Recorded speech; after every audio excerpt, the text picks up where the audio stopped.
Our panel held 5 telephone town hall meetings during October and November in the 5 regions across the province. About 15,000 people participated in each session, either by telephone or online, with over 76,000 participants in total.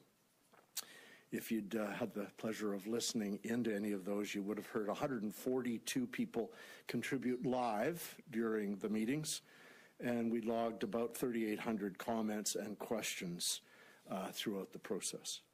It's fair to say that we heard from many Albertans who oppose the idea of exiting the Canada Pension Plan and moving to an Alberta plan. Many of them quite passionate. There is no doubt that this is a sensitive issue for a lot of people, but especially those who worry about a vital source of their retirement income.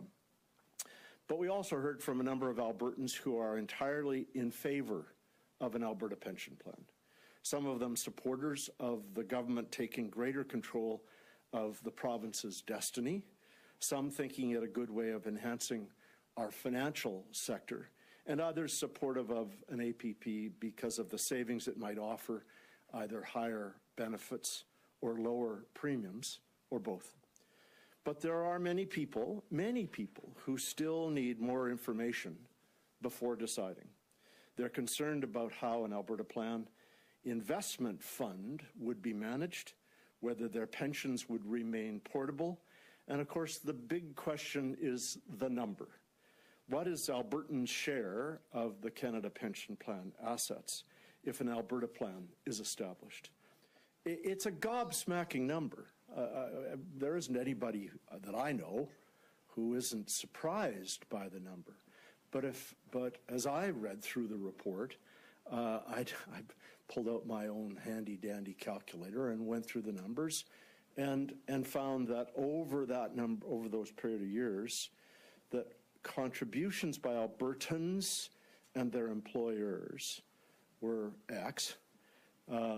Benefits paid to Albertans in column 2 were Y, and X minus Y adds up to $60 billion over 55 plus years.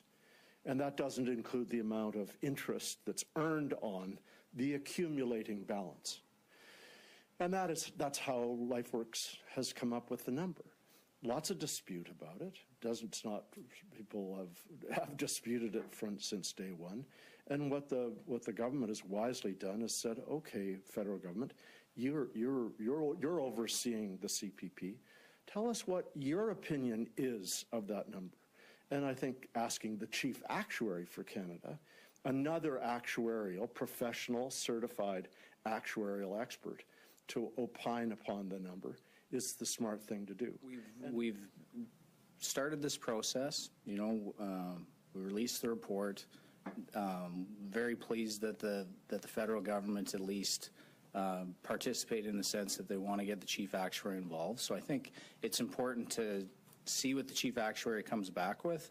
This has been talked about for a long time in this province, so I think getting that number and seeing that through, while we obviously are taking some time on the engagement side because we've heard the challenges around clarity of the withdrawal number, but I think it's important to get that number and have a better understanding about this initiative.